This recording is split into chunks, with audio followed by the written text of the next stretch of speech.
Home Alone, c'est quoi? Non, alors je plaisante, on va pas se la jouer blow-up. En revanche, on va vraiment visiter la maison des McAllister, parce que quand on pense décor au cinéma, je suis pas certain que Maman, j'ai raté l'avion soit le premier film qui nous vienne en tête. C'est un film pour enfants, c'est pas censé être un blockbuster, c'est ni un film d'époque ni un film en costume. Et donc oui, on pourrait raisonnablement penser que la production s'est pas vraiment fait chier avec le décor. Le décor d'une maison qui en plus existe pour de vrai. Sous-entendu, je vois pas pourquoi on s'emmerde, y a rien à inventer. Mais c'était sans compter sur le chef décorateur, parce qu'il y a tout à inventer. Et ça, c'est le rôle de John Muto. I designed Home Alone. Et sa vision a clairement sauvé le film. When the film goes into the last act and the little kid says, I have to defend my home, that monstrous child pounding nails into people's feet and burning them,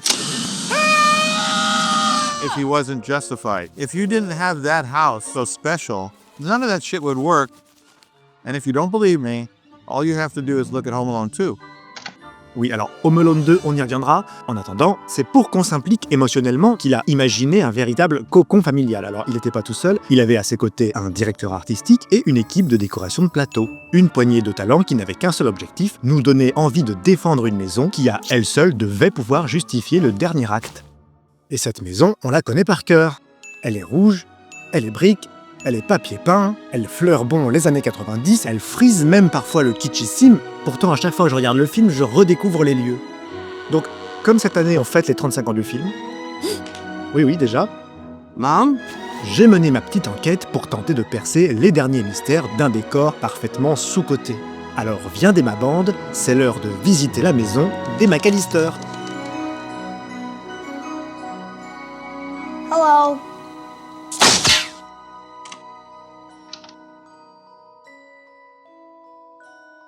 Je n'apprends rien à personne, mais effectivement, tout part d'une vraie maison, puisque contrairement à la majorité des films écrits par John Hughes, Maman, j'ai raté l'avion ne se déroule pas dans la ville fictive de Shermer. On est bien dans une vraie banlieue chic de Chicago, Winnetka. La maison, elle, est située au 671 de l'avenue Lincoln. Et pas du boulevard Lincoln, Kevin? Lincoln Boulevard. Ça, c'est un choix désespéré de la production pour tenter, en vain, de conserver la tranquillité des propriétaires. Et justement, c'est l'occasion de faire un petit historique sur la question. Remontons le temps jusqu'en 1920, date à laquelle William Aitken a construit la maison. Dans les années qui suivent, vont se succéder sa famille, la famille Benson, les familles Adams, Rowland et Creston, jusqu'à la famille qui nous intéresse aujourd'hui et qui investit les lieux en 1989, les Abenchin, John et Cynthia. The house is famous, but we're just a family living here. Mais alors, qu'est-ce qu'elle a de particulier, cette maison? Eh bien, déjà, on est dans le pur style Georgian Revival, c'est-à-dire une base coloniale classique, façade symétrique, des fenêtres alignées, une grande porte centrale, pourquoi pas des colonnes m'as-tu vu, un fronton triangulaire, et puis des lucarnes sur le toit. Mais le Revival assouplit ses règles dans les grandes lignes, en se permettant quelques petites dingueries, c'est-à-dire des annexes asymétriques, des volumes ouverts et même des garages attenants.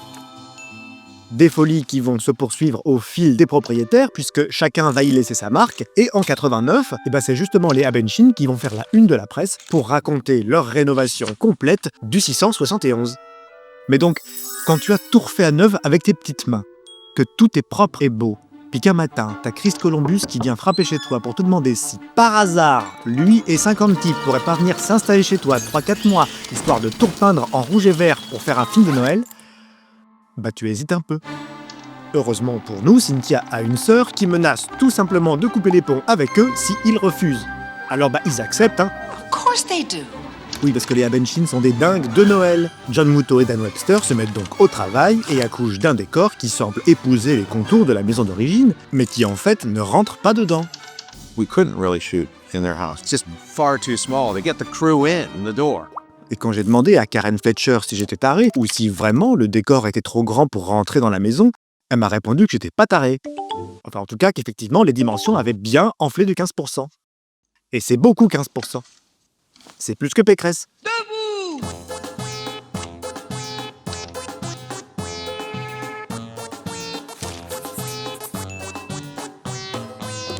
Dans le hall, ça saute aux yeux. L'escalier du film est beaucoup plus large que l'escalier d'origine. D'abord, c'est pour simuler le gigantisme de l'enfance, parce que quand on est gosse, on a l'impression que tout est énorme. et aussi pour que la luge passe à travers la porte, mais il y a une autre raison plus pratique, celle-là, c'est pour que tout le monde puisse circuler, à savoir les acteurs, les équipes techniques et leur matos. Action! Mais un espace aussi imposant, faut pouvoir l'habiller. Et ça, c'est la mission de Eve Collie, dégoter accessoires, tissus et papier peint. À commencer par cet imposant papier peint damassé, vert et rouge, dont les couleurs d'origine étaient bleu et or. Parce que oui, en 1990, le rouge et le vert, c'est absolument pas à la mode. Elle doit donc non seulement faire changer les couleurs des papiers peints pour coller au brief Noël, mais aussi faire changer les tissus des fauteuils et des canapés. Movie design is really not about design, it's about story. All this Christmas color, red, white, and green, it was completely and utterly wrong. We never saw a house that looked anything like that in that part of Chicago. But it was right for the movie. Mais ces papiers peints, les Abenchin les détestaient. One of the things I still cringe about when I see the movie to this day is the way the house looked. It looks very old-fashioned in the movie, kind of ugly stuff. I never did really like the fake wallpaper that they chose. Forcément, chez eux, c'était tout zen et tout japonisant, et ils avaient peur qu'on les associe à ce qu'ils considéraient comme du mauvais goût.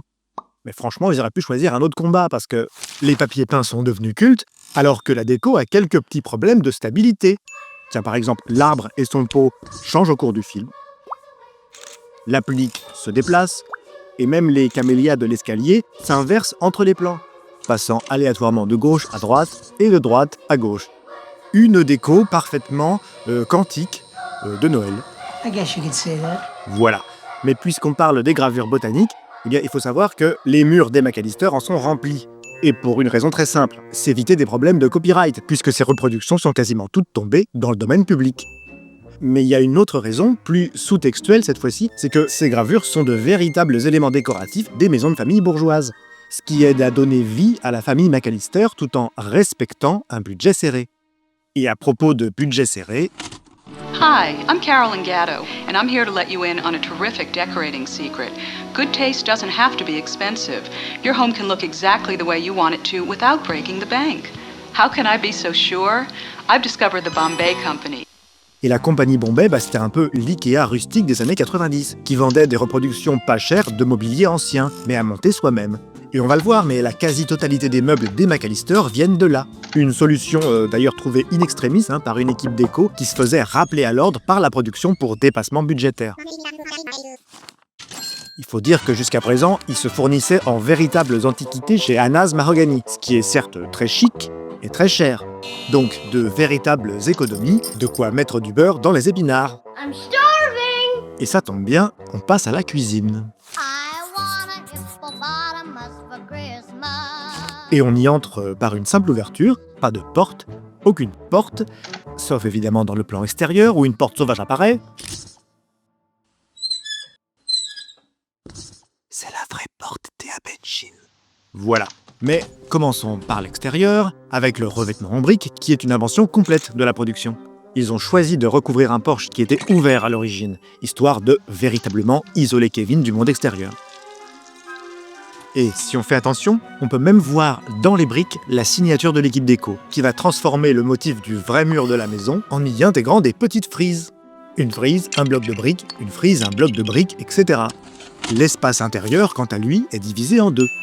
Le coin déjeuner, d'abord, avec sa table et ses 8 chaises, dont une en caoutchouc, et son escalier, construit pour l'entrée de champ de Kate McAllister, imposé par le scénario, mais qui ne s'encombre d'aucune réalité pratique. Well, it's funny because those stairs in the kitchen, they don't come out anywhere on the second floor.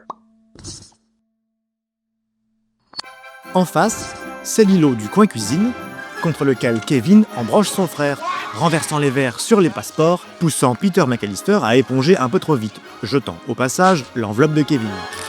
Je dis l'enveloppe et pas billet d'avion parce que l'enveloppe, elle est vide. Quand on met un billet dedans, ça se voit. Le père de Kevin n'a donc rien jeté de compromettant. Mais restons dans la famille, une famille qui, même quand elle n'est plus là, est toujours présente. Là-bas, dans le petit mausolée du fond. Juste à côté de l'armoire d'angle sur laquelle on voit une oie solitaire surplomber le décor. La première figuration d'un animal intimement lié à la famille McAllister. Au mur, le papier peint est ici en retrait, donnant la part belle aux accessoires. Du rouge, du vert, du rouge, du vert, du rouge, du vert et du rouge. Ils ont même repeint en vert le petit soldat pour dissimuler son bleu d'origine. En oubliant de peindre la visière de la casquette.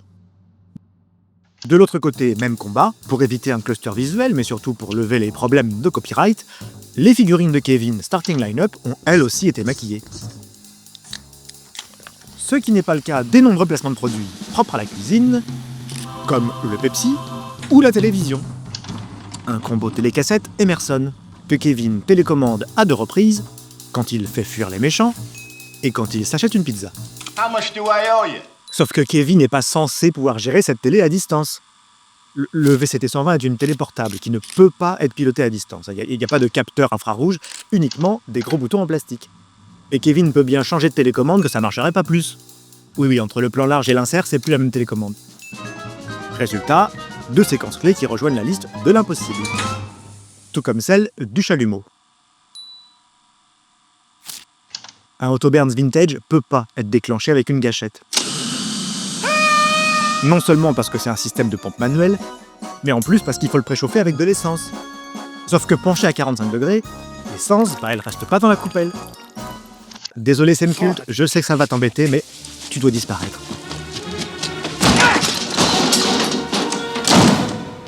Where are you, you little creep? Okay, come and get me. Et nous voilà dans la salle à manger. Une pièce solennelle qui arbore un papier peint rouge profond, encadré par une frise florale et le même soubassement blanc que l'entrée. Au mur, des peintures majestueuses, alors évidemment, on change pas les bonnes habitudes et le perroquet de Kerkhoven va subir le même sort que le soldat de la cuisine, passant d'un bleu-gris originel à un vert de circonstance. Autour de la grande table familiale, 8 chaises Hickory White et sur la nappe, un trio de bougeoirs carnets-valets. Un niveau de détail insensé quand on se rappelle qu'il s'agit d'un film pour enfants et à petit budget. It's all Catholic looking, you know, it looks like a Catholic church inside. I just try to keep any cold colors out of the house because, you know, it's a Christmas house. Même le cabinet Queen Anne fourmille d'astuces pour ajouter une couche de fête supplémentaire grâce aux petites boules de Noël dispersées dans la vaisselle. En face, l'horloge comptoise Goddard Hansen a été amputée de ses pinacles distinctifs histoire de passer incognito. Quant à moi, j'aurais aimé vous faire passer par la double porte, mais la pièce d'à côté n'a pas été construite. Pour des questions évidentes de budget, puisque aucune action ne s'y déroule. Sauf à la fin du film, quand Kevin nargue les casseurs flotteurs, il est bien dans cette pièce. Alors, comment fait-il puisque le décor n'existe pas ? Eh bien, il n'est pas dans le décor, mais simplement chez Léa Benchin, au 671, avenue Lincoln.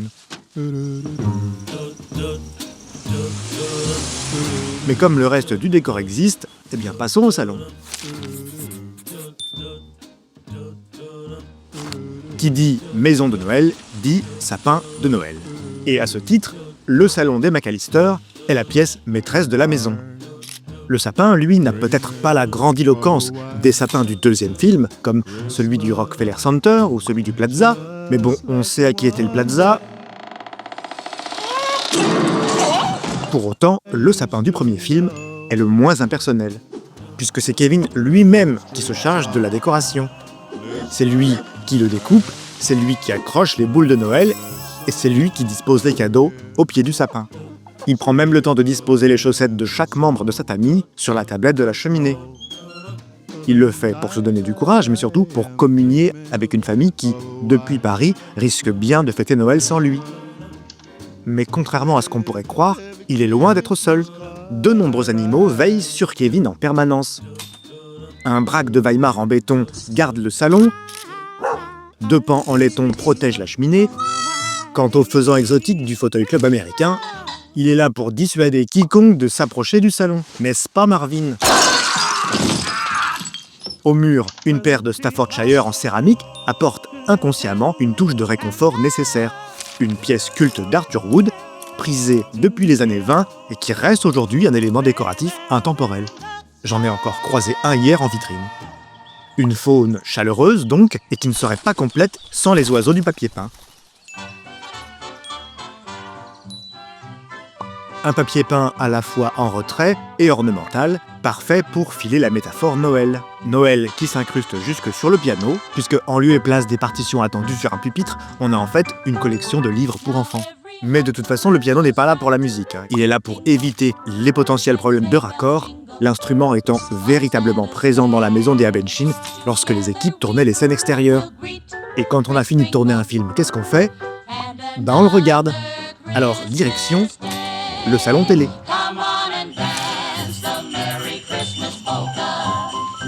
Un salon télé qui altère une nouvelle fois la réalité architecturale du 671. Puisqu'à cet endroit, dans la maison d'origine, il y a une double porte-fenêtre.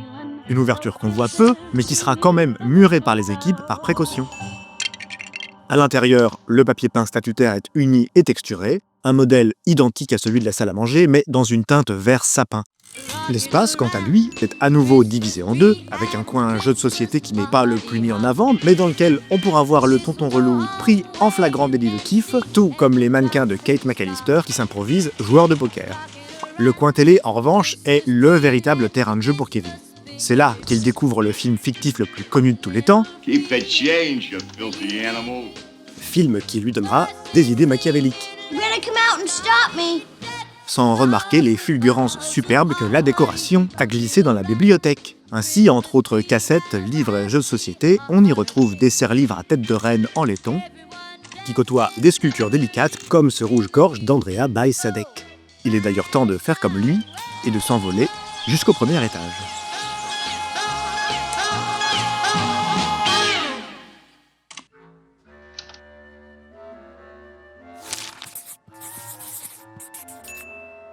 Et il est temps pour moi de vous avouer quelque chose qui ne coule pas forcément de source, mais les 3 étages n'ont pas été construits les uns sur les autres.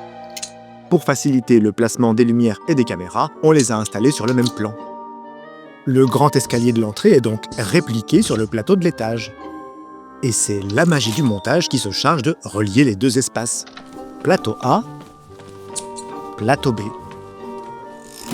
Plateau A et plateau B. Et pour donner un peu de mou aux acteurs, on surélève le plateau de quelques mètres. Pour le reste, on privilégie la place donnée aux équipes par rapport à la continuité architecturale. La largeur du couloir est donc gonflée pour fluidifier la circulation des steadicams. Sauf qu'en faisant ça, le plateau de l'étage ne se superpose plus avec son rez-de-chaussée. Un second plateau, donc, qui, avant de ressembler à ça, était lui aussi recouvert par le même papier peint damassé que l'entrée. C'est finalement pour mieux dissocier les espaces que la production a décidé de trancher les couleurs, en passant du rouge au vert. Pas bleu. Home Alone, c'est rouge et vert.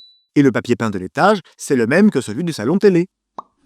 Un couloir vert, donc, qui reste une pièce de passage. Pour autant, ces 2 extrémités construites en miroir sont traitées avec le plus grand soin. Au mur, en plus des gravures anciennes, une tapisserie d'Aubusson vient rehausser le standing de l'espace. Et sur la console en acajou, la thématique voyage de fin d'année s'installe aussi avec le traîneau du Père Noël devant son globe en laiton. Et juste à côté, la décoration invente la micro-machine de Tchekhov, en glissant incognito une petite voiture qui se révélera indispensable dans le dernier acte. Et qui ne tient d'ailleurs pas en place, puisqu'elle disparaît et réapparaît au gré des plans. Un problème de raccord mineur quand on le compare aux terribles implications du conduit à linge. Un conduit qui dessert le premier étage, la cuisine, et qui finit sa course dans la cave. Du moins en apparence. Parce que si on superpose des plans, on se rend compte qu'ils ne sont pas reliés. Et donc que le fer du premier étage n'a aucune chance de tomber sur la tête de Marv. What? Le mieux qu'il puisse faire, c'est de tomber directement sur la tête de Kevin. Mais soit, mettons que la chute est possible, est-ce que ça règle tous les problèmes? Là encore pas du tout, puisque le sabot du fer n'est pas percé de 3 barres parallèles, mais de tout petits trous. Et donc la blessure iconique de Marvin est totalement incohérente. Allô le HMC, il faut tout refaire. Alors direction la salle de bain.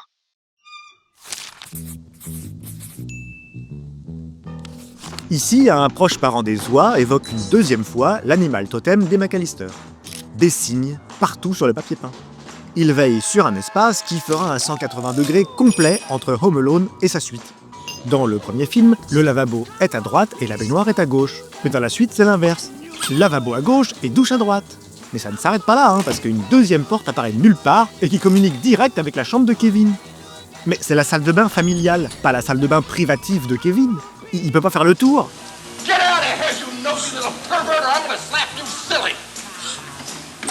Bon, gardons notre calme et inspectons la chambre de Kevin, donc, qu'il partage avec son frère Jeff. What happened to my room? Alors, j'ai un peu menti parce que cette deuxième porte existe dans le premier film, mais c'est un placard et il n'a jamais été filmé. Tout comme le reste de la pièce d'ailleurs, qui n'est que très rarement montré, mais dont la déco n'a pas du tout été négligée. Et à côté du lit superposé, le bureau est totalement thématisé « Maman, j'ai raté l'avion », avec des avions et encore des avions. Et une fois le bureau rangé, c'est ici que Kevin organise son plan de bataille. Spent all that time making that little map. Did you draw? I'm not sure. I think they actually did. They kind of gave me something and I was messing, you know. I'm just saying though, like, why did Kevin spend so much time making a map? When he knew what he was gonna do. He knew what he was gonna do. He knows where the house is. He knows where, yeah. I wonder where the stairs are. Let me check my map. Now, you know, the ultimate logical hole in this picture. Alors Kevin connaît peut-être sa maison, mais en attendant, il a oublié de dessiner les deux ailes extérieures, et puis l'étage, le grenier, la cave. Non, là je crois qu'il a besoin de repos, alors direction la suite parentale. Là encore, John Muto et Dan Webster ne se sont pas encombrés des contraintes réelles pour concevoir le plan de cet espace.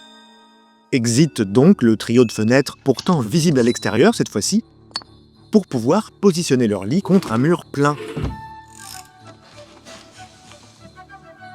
Ainsi, les volumes sont arbitrairement gonflés, et les fenêtres de droite, pourtant bien centrées sur les plans extérieurs, ne le sont plus quand on passe en intérieur. Pousser les murs donc, ou bien carrément les démonter, pour placer plus facilement les caméras. Now what should I do here? Do a dollar shot. From Home Alone to Home Staging. D'ailleurs, côté papier peint, les fleurs sont de sortie. Et pour l'agrémenter, de nombreux tableaux ponctuent les espaces vides. Une nature morte, une petite violoniste, un déjeuner de chasse et un morceau d'une reproduction de In Love qui passe son temps à changer de place. D'abord à gauche de la porte, le soir, et puis à droite de la porte, au réveil, pour finalement reprendre sa place initiale tout le reste du film. Pour le reste, un sans faute, des serre-livres ananas en laiton viennent rappeler la paire de lampes Pineapple Hollywood Regency. Le Hollywood Regency, un courant décoratif qui s'inspire de motifs art déco et néoclassiques, comme les palmiers, les chinoiseries et les ananas. L'idée sous-jacente est de vivre comme une star de cinéma, alors on adopte tous les matériaux qui captent la lumière, comme le laiton, les miroirs ou le marbre. Un marbre qu'on retrouve imité sur le téléphone, un téléphone qui est là, puis qui est plus là, puis qui est re-là, et puis qui est surtout pas censé marcher, mais qui marche quand même. The phone lines are a mess. It's gonna take Ma Bell a couple of days to patch them up. Et qui côtoie un presse-papier en laiton, très contextuel puisqu'il s'agit, là encore, d'un avion, au décollage. Celui-là même que Kevin s'apprête à rater à cause d'une panne de réveil. Mais est-ce qu'on est vraiment sûr que c'est la panne de réveil qui a foutu la merde ? Non, parce qu'en 1990, la seule ligne American Airlines qui relie directement Chicago, O'Hare et Paris-Orly décolle dans l'après-midi. La famille McAllister n'avait donc aucune raison valable pour se presser et oublier Kevin par la même occasion. Une famille dont les hobbies parentaux se dévoilent dans leur chambre, avec cette ode à la couture. Machine singée, paravent, tissu, boîte à chapeau et un buste de couture qui, à lui seul, justifie la présence des mannequins dans la grande soirée diversion. Et si l'histoire familiale s'étoffe grâce aux accessoires, les accessoires ont eux-mêmes leur histoire. Tiens, prenez ce sac par exemple. Alors pour commencer, oui, il est vert, mais surtout il vient de Marshall Fields, une véritable institution à Chicago. Un centre commercial gigantesque qu'on pourra même visiter dans Bébé Parents Vadrouille, une autre production de John Hughes.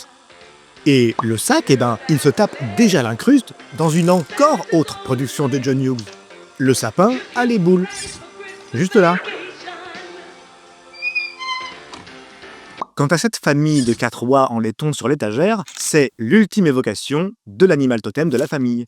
Cet objet n'a l'air de rien en soi, mais il renforce à lui seul le sous-texte global. Qu'importe les conflits, les liens des McAllister restent indéfectibles. Et c'est pour se rapprocher de ses parents qu'il utilise leur salle de bain en leur absence. Mais cette salle de bain, c'est une petite friponne, parce que le décor nous ment. Il est conçu pour donner l'impression de rentrer dans la vraie maison, dans cette pièce-là, et vu de l'extérieur, oui, les fenêtres matchent. Ça sonne juste, c'est crédible. Sauf que la salle de bain, elle est derrière la chambre. Donc ici. Donc pas là. Donc il manque une pièce dehors. Whoopsie! Dedans, on brise un peu le code couleur de Noël. Alors oui, il y a bien des touches de rouge et vert ça et là, mais pour le reste, c'est Open Bar Hollywood Regency, avec le marbre, le laiton, les miroirs et le rose poudré. En tout cas dans la perspective à dispo. Parce qu'avant d'enquêter précisément, moi je me disais oui, je me doute bien qu'il y a une baignoire dans l'angle du fond, mais pas ça. Ils se sont vraiment fait chier à monter ce putain de combo douche-baignoire de l'espace dans le seul coin qu'on voit jamais. Mais c'est pas le seul endroit qu'on voit jamais.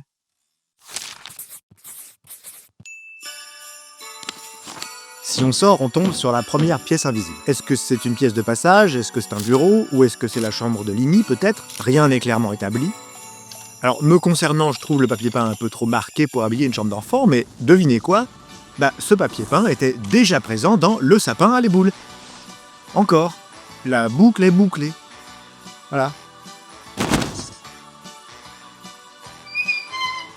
Mais déterminer l'usage de cet espace n'est pas tant un problème de papier peint que de surface, qui non seulement est compressé par la suite parentale et l'escalier principal, mais qui en plus est directement relié à la cuisine. Alors, je veux bien que sur le plateau, l'escalier ne mène à rien, mais dans la réalité des McAllister, il pose un petit souci de cohérence. Parce que si la pièce du dessus est une chambre, pourquoi la raccorder à la cuisine? Non, pour moi, cette pièce étroite a un usage très précis, mais on voit ça dans quelques instants. Donc, continuons droit devant pour rejoindre la seconde pièce invisible, tapissée d'un subtil motif à rayures roses et blanches. À l'évidence, une chambre d'enfant qu'il est plus cohérent d'imaginer les partager, comme Kevin et Jeff, mais cette fois-ci par Lini et Megan. Pour la surface, on s'attend à ce que ce soit un banal rectangle, mais il n'en est rien. Un mur vient cacher la vue pour éviter d'avoir à décorer une pièce inutile à l'intrigue. En revanche, cette pièce est indispensable si on veut passer de l'autre côté. Dans l'aile ouest. Parce que oui, il y a une aile ouest, où se trouve vraisemblablement la chambre d'amis. On ne peut pas passer par cette porte, puisque c'est celle de l'escalier qui mène au grenier. Et on ne peut pas non plus passer par la chambre de Buzz.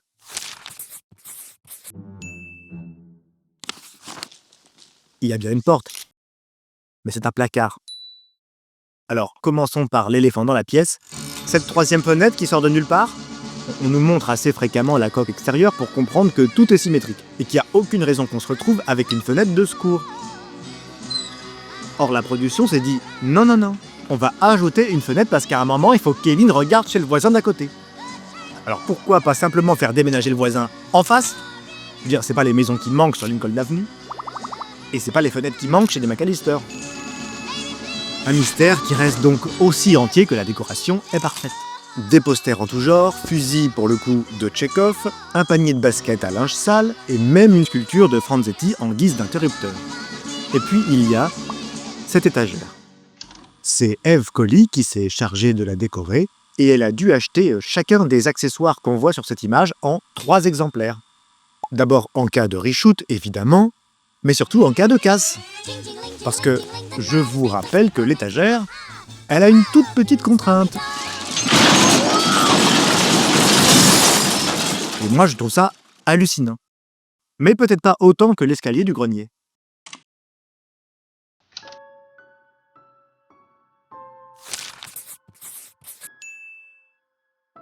Le grenier du film semble tenir dans la charpente centrale, puisque le point d'intérêt de cet espace, c'est la lucarne centrale du fond qui fait face à la cabane de l'arbre. Mais si on s'en tient à la configuration des plans du premier étage, et qu'on emprunte l'escalier qui monte au grenier, on se retrouve dans la charpente de gauche. Et si on la centre, là c'est l'escalier qui s'aligne plus. Et non seulement le grenier se superpose pas au reste de la maison, mais bon ça j'ai envie de dire qu'il s'en fout, mais la toiture en elle-même est trop petite. Parce qu'elle devrait ressembler à ça. Heureusement, la décoration du plateau signée Daniel Clancy est irréprochable. Il s'est amusé à raconter l'histoire des McAllister en faisant fourmiller l'endroit de dizaines d'antiquités et d'objets que la famille semble conserver depuis des décennies. Le point d'orgue étant le drapeau de Chicago que Daniel punaise sur les poutres pour célébrer encore un peu plus cette ville si chère à John Hughes. Et c'est encore à Daniel Clancy qu'on va confier la décoration de la cave. Alors descendons y faire un tour, mais faisons ça intelligemment. Je vous propose mon itinéraire bis qui dissipe toutes les incohérences. Creusez l'escalier ici, pour relier le grenier avec la pièce étroite.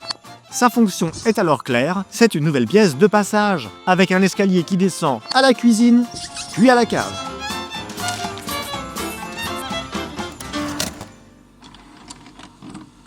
La cave, c'est l'endroit flippant par excellence. Tout y est brut, entreposé pêle-mêle, et on pourrait presque sentir cette odeur des sous-sols un peu humides. Alors pour s'y rendre, l'escalier intérieur ne suffit pas, puisque dans le scénario, Kevin empêche d'abord une intrusion extérieure. Il doit donc piéger un escalier extérieur.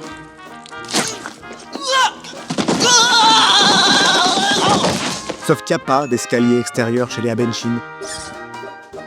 La production a donc dû creuser dans le véritable terrain pour pouvoir raccorder leur décor au montage.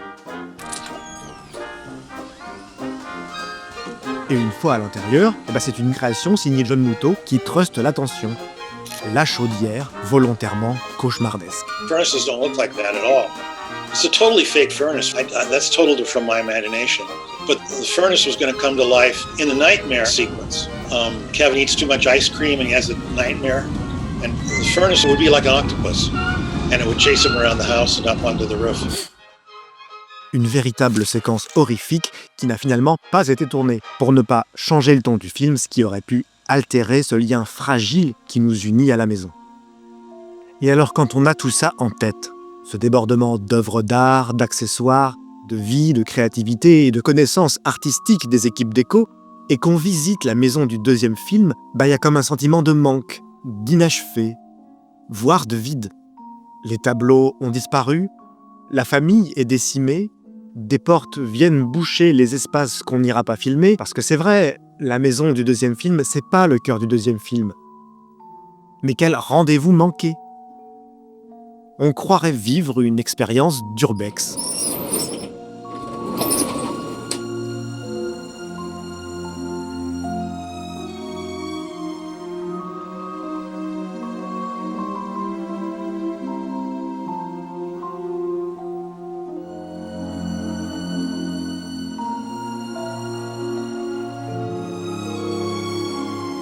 On reconnaît les espaces, oui, mais il manque un truc. Tout sonne un peu faux.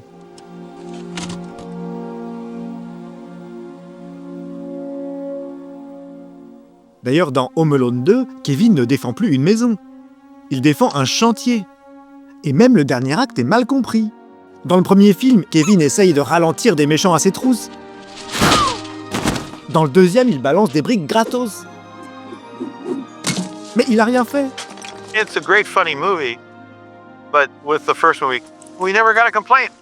And Home Alone 2, you have letters from parents saying, whoever made this movie should be horsewhipped. And it's all the same people, except for the I refused to do the second movie. They didn't think it through. Mais John Muto n'est pas le seul démissionnaire. Dan Webster ne remplit pas non plus. La direction artistique passe dans les mains de Gary Lee et la décoratrice de plateau Eve Colley n'est pas rappelée. Remplacée par un Marvin March, qui pourtant 5 fois nommé aux Oscars, ne parviendra pas à transmettre l'ambition des premières équipes. Donner vie à un décor. Mais et la vraie maison dans tout ça? 35 ans après, les travaux se sont enchaînés. Et au gré des propriétaires, on a aussi transformé les espaces, métamorphosant complètement à la fois l'intérieur, mais aussi l'extérieur de l'édifice. Dehors, des barrières ont poussé, des écriteaux se sont élevés pour dissuader une foule toujours plus nombreuse. Aujourd'hui, même Street View empêche de s'y aventurer. Une lutte vaine, à mon sens, puisque le 671 Lincoln Avenue est devenu un musée à ciel ouvert à la seconde où Maman j'ai raté l'avion est sortie au cinéma. Et depuis 1990, cette maison n'appartient plus à ses seuls propriétaires. C'est le souvenir commun des nostalgiques. Résultat, les propriétaires sont frustrés, les visiteurs sont frustrés, et personne n'y gagne rien. La solution, elle est pourtant simple, il suffirait de transformer l'intérieur de la maison en un musée tout aussi évident que sa coque extérieure, mais je crois que personne n'est assez fou pour mener un tel projet à bien. Dommage. À moins que... So in the video there, you probably saw how the front door and the windows are boarded up. Well, there's a new owner. This owner is restoring the home to be exactly how it was when the movie was filmed in 1990. So, maybe it'll turn into something we can all visit. We'll see.